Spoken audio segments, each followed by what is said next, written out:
What would Martin Luther King say if he heard someone call Michelle Obama a high-heeled monkey? He would say that this phrase did not originate from the hatred of an individual. It was born from the silence of many.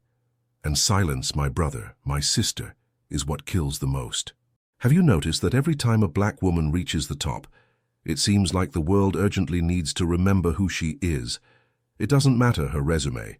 It doesn't matter her posture. It doesn't matter her effort. What matters is that she is black. And a black woman at the top is still an affront. It is still seen as something that needs to be put in its place. Martin Luther King warned, "We will remember not just the words of our enemies, but the silence of our friends." And in that silence, Michelle was pushed alone into the battlefield, not because she is a president's wife, but because she represents everything that the racist structure cannot accept. Black dignity without apology. Do you think this was an isolated case? That this offense was just an outburst? It wasn't. It was yet another proof that racism against black people, especially black women, dresses up as opinion, hides behind public offices, infiltrates jokes, memes, backhanded compliments, the way they even question the breathing of those who dare to occupy the wrong space, the space that has been denied for centuries. Michelle was not attacked because she did something wrong. She was attacked for existing where they said she should not exist. The system reacted with fury because, in its mind, she crossed the boundary of permission. When a black woman rises, she does not rise alone. She carries with her the memory of all the others who couldn't even begin, and that is heavy. That disturbs. Do you know what weighs even more? Having to be a symbol all the time, having to represent millions, having to be beautiful, strong, balanced, impeccable, all the time, because any slip will not only fall on her, it will fall on an entire people. When Michelle is called a monkey, it's not her who is hit, it's us, it's you, it's your mother, it's your grandmother, it's your daughter. And if that doesn't hurt you, then you need to ask, what did the system erase inside you? This racism doesn't shout. It sits in meetings. It smiles in the elevator. It has a diploma. It has an ID badge. And it always says that it's not really like that. But it is like that. It always has been. From the slave ships to the red carpets. The black body was made to serve, to entertain, to resist, never to command. When someone like Michelle breaks that, the system bares its teeth. The difference today is that the teeth come disguised as freedom of expression. And then, what Martin Luther King would ask is, if the system still permits it, then who is really in control? Who is writing the rules? Because if those at the top are still punished for being there, then what is left for those who never even got to climb? Michelle is not an exception. She is just another target. And what hurts the most is knowing that, to get where she is, she had to endure a type of pressure that white women will never know. Because what is seen as strength in one is read as a threat in the other. Being black and powerful today is a crime without a law.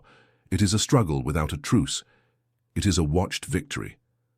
And if you still don't understand the magnitude of the violence, think about this. When a black woman reacts, she is aggressive. When she stays silent, she is cold. When she smiles, she is fake. When she cries, she is playing the victim. So tell me, what is allowed for her? Who decided the limits of the black body, voice, and existence? Martin Luther King would say that the freedom being sold around is not freedom, it's disguised privilege. Because freedom that doesn't protect everyone is not freedom. It's just another electric fence, and you who maybe have never been called anything like that, you also pay this price. You feel it in the suspicious looks, in the unequal treatment, in the repeated question, "Are you sure you work here?" You feel it in the loneliness of being the only one in the room. You feel it in the doubled effort for half the recognition. Do you know what's most cruel? It's that you are forced to get used to it, to swallow it down, to laugh, to pretend it doesn't affect you. But it does. And this fatigue, this exhaustion that no one sees, has a name. It's racial burnout. It's the body screaming what the soul can no longer bear to sustain. It's having to be strong every day, because being fragile is not an option. It's a luxury the system never allowed you, and until we talk about this with the weight it carries, it will continue like this. They will keep pretending it's not racism, that it's an exaggeration, that it's just an unhappy opinion, but you know it isn't. You feel it in your skin. You carry it in the memory of your people, And Martin Luther King, if he were by our side now, would not ask for patience, he would ask for courage. Courage to break the silence, courage to call it by its name, courage not to normalize what hurts, because every time you stay silent, you reinforce what should be destroyed. Racism no longer needs declared enemies. It survives on the friends who remain silent. The problem was never how high Michelle climbed. The problem is that some still think she shouldn't be there. And you, will you continue pretending this doesn't concern you? Because pretending is also tiring. Pretending not to see, not to feel, not to hear hurts. And that pain accumulates even if you try to hide it. Martin Luther King knew this. He knew that the biggest prison is the one we pretend we're not in. That the greatest violence is the one we've learned to accept. That racism, when not confronted, becomes routine, becomes a joke, becomes a controversy. But it's not controversial. It's a project that operates in silence while you are expected to stay strong, calm, controlled, polite, resilient, always resilient. But no one asks what it's like to be a target every day, what it's like to wake up knowing that if you make a mistake, you are not just judged, you are discarded. And when you get it right, you are questioned. And when you stay silent, you are ignored. And when you speak, you are discredited. Have you noticed? When a black woman is in power, everything she does needs to be explained, justified, validated. She has to be twice as good to get half the respect. And even so, they will still say she only got there because she was a quota, because it was strategic, because it was fashionable. Never because it was talent, never because it was right, never because it was merit. Martin Luther King said that delayed justice is injustice. And do you understand what that means? It means that it's not enough to allow us to rise. You have to protect us when we rise. You have to ensure that we stay. That we are not torn down with words, with looks, with contemptuous smiles, with attacks disguised as opinions. Michelle didn't ask to be a symbol, but she was. And being a symbol is tiring, because everything she is was put under a microscope, not to admire but to destroy. Every dress, every speech, every gesture. Where others were celebrated, she was watched. Where others were framed, she was a target. And when she smiled, the system said, "See, it's not that painful after all." As if the smile was proof that everything was fine. But that smile, the one she offered to the world, was not lightness. It was a shield. It was survival. It was the body saying, "I am here," even when the soul wanted to disappear. Martin Luther King would speak about this with a choked voice, because he knew the pain of carrying the weight of a people. And he knew racism doesn't just want to prevent, it wants to drive you crazy. It wants to make you doubt yourself. It wants to empty your history, your intelligence, your dignity. And still there are those who say that this is over. That nowadays everything is a fuss. As if having arrived were the same as having been accepted. As if being present were the same as being respected. It is not. When a black woman arrives, she needs to shield herself, because with every step conquered comes the dart. And the worst dart is not the racist shout. It is the subtle comment. It is the stifled laughter. It is the look that doesn't acknowledge. It is the complicit silence of those who could say this is wrong, but prefer not to get involved. And that's what Martin Luther King always shouted. It is not enough to not be racist. You have to be anti-racist. You have to stand up when someone is hurt. You have to be uncomfortable. You have to take a stand. Do you know why? Because racism does not go away on its own. It needs to be expelled. With words, with actions, with awareness, with courage. And courage is what was lacking when Michelle was attacked. It was lacking from those who were nearby, from those who had power, from those who had a voice. It was lacking from those who remained silent because it wasn't happening to them. But it was. It is always happening to all of us. Because when a black woman is dehumanized, our entire future is affected. Every black child who watches that learns a dangerous lesson, that their place still needs to be negotiated, that their value still depends on others' approval. And this Martin Luther King would never accept. He would die again if he knew that we are still explaining why we deserve to be where we are, that we still have to ask for space, that we still need to smile so as not to appear threatening. It shouldn't be like this. It can't continue to be like this, but it will continue, and if you remain silent, if you keep thinking this is about Michelle, it isn't.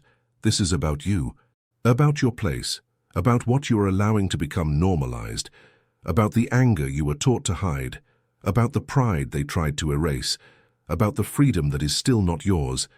And until that changes, you will go on being tired.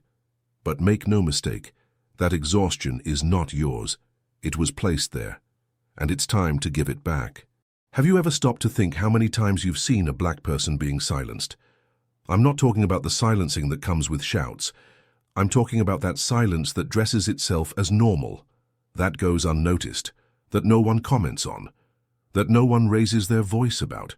Because when racism presents itself without scandal, it feels at home. And that's where it gains strength. It's when everyone pretends it's not their concern. It's when you convince yourself that it's not your responsibility. But it is. Do you know what Martin Luther King feared the most? It wasn't the hatred of the racists. It was the indifference of the just. It was seeing good people crossing their arms, waiting for the right moment, choosing the comfort of neutrality while injustice fed off it. How many times have you seen a black person being questioned at work, being interrupted, being watched? How many times have you seen a black person being read before being heard, being tested before being accepted? And what did you think? That it was an exaggeration, that it was a manner of speaking, that it was just precaution? Have you ever seen what this does to the mind, to self-esteem, to the way you walk, talk, exist?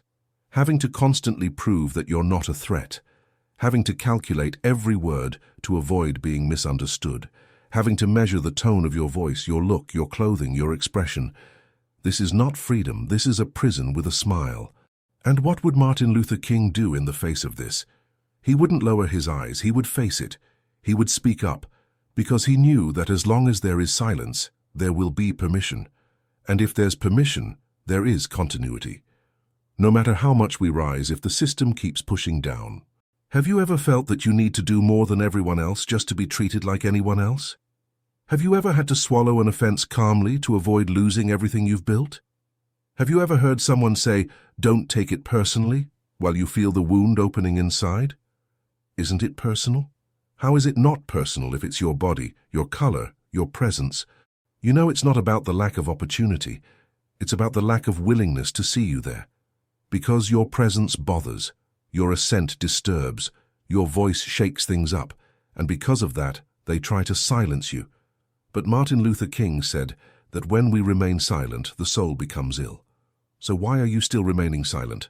Not because you want to, but because you were taught that it's better this way, that it's safer, that it's more strategic, that it's more acceptable. But acceptable to whom? Who benefits when you stay silent? Who breathes easier when you lower your eyes? Who feels more comfortable when you pretend it didn't hurt? Have you ever asked yourself that? Because some people still think racism only manifests when someone shouts an offense. But it's in the unspoken, in the restrained laughter, in the skewed compliments, in the "you don't even seem black," in the "wow, you're so well-mannered." It's in every time you need to reaffirm that you have the right to be where you are. And why do you have to reaffirm it? Why does your presence still need justification? Martin Luther King would say that this is not a coincidence. It's a system. It's a structure. It's organized resistance against your full existence. Because accepting your presence would mean questioning everything that has sustained power up to now. And not everyone wants that. Many people prefer the comfort of cordial racism. The kind that pretends to respect while sabotaging you. And will you continue to accept it? Or will you stand up? Will you turn your discomfort into an instrument of change? Will you transform your pain into words? Will you lift the veil from what they pretend not to see? Because if you felt all of this, if you live this, then you cannot let it pass. You cannot wait any longer. You cannot remain silent anymore. You need to be a presence that disturbs, a voice that exposes, an act that breaks, an action that transforms, not out of heroism, but out of necessity. If what you lived, what you saw, what you felt truly hurt you, share it, not to cause controversy, but to provoke reflection. Because every time you speak, you pull a stone from the wall. Every time you expose, you create a crack. Every time you show, you force eyes to see. And seeing is the first step towards change. You know what you carry, you know what it costs. So if this touched you, don't swallow it. Expand. Because silence will not protect you. it will only protect racism.